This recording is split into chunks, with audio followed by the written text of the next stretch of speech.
Soyez bénis, bien-aimés de Dieu. Je suis votre serviteur, le pasteur Georges Apia de l'église La Beauvoir. Et je suis là en ce jour pour vous adresser une invitation suite à une urgence qui s'est présentée dans la maison du Seigneur. De quoi s'agit-il, bien-aimés?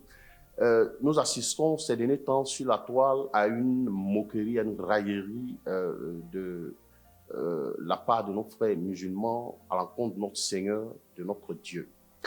Selon eux, selon le livre de Matthieu 4, à partir du verset 5 à 8, par exemple, verset 4, la Bible dit que Jésus a été transporté par le diable. Jésus a été transporté par le diable au sommet, sur le haut du temple. Et que ensuite, à Matthieu 4, toujours dans au verset 8, que le diable a transporté Jésus au sommet d'une montagne élevée, à partir de laquelle il pouvait voir toutes les nations de la terre et leur gloire.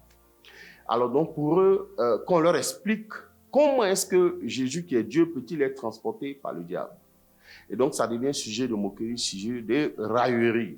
Et donc malheureusement, les pasteurs qui ont essayé de se prêter à l'exercice, c'est-à-dire de répondre à cette question-là, se sont vus encore davantage moqués parce qu'ils se sont retrouvés face à eux avec des balbutiements.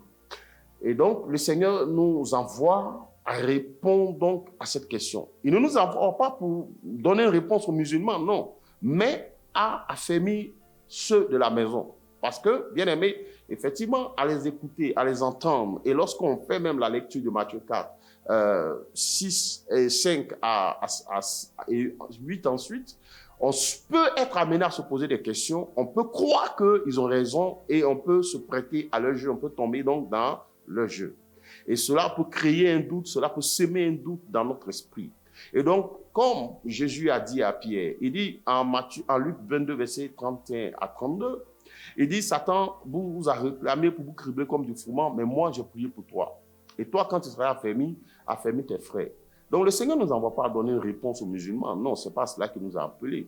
Si vous vous souvenez, dans une de mes interventions, j'ai eu à dire que le Seigneur nous interdit d'aller au débat avec eux. Pourquoi? Parce qu'à Matthieu 13, verset 11, la Bible dit, c'est à nous, qui a été donné de comprendre les mystères du royaume des cieux. Mais à eux, cela ne l'a pas été donné. Alors comment aller donc accepter d'aller donc à des débats avec des gens à qui l'esprit n'a pas été donné, ceux qui n'ont pas l'esprit de Dieu et qui ne sont pas capables de comprendre les mystères du royaume des cieux? C'est peine perdue, c'est perdre du temps inutilement. Alors donc, le Seigneur nous demande d'apporter des réponses claires afin que ceux qui sont dans la maison ne soient pas troublés et qui ne soient pas paniqués face à ces railleries, à ces moqueries là, qui n'ont aucun sens, qui ne reposent sur rien du tout, bien-aimé. Alors donc, je t'encourage, bien-aimé, à venir donc à nous suivre ce dimanche. Dès ce dimanche, à partir de ce dimanche, nous t'invitons, nous t'encourageons à t'abonner sur cette page-là afin de ne pas manquer ces réponses.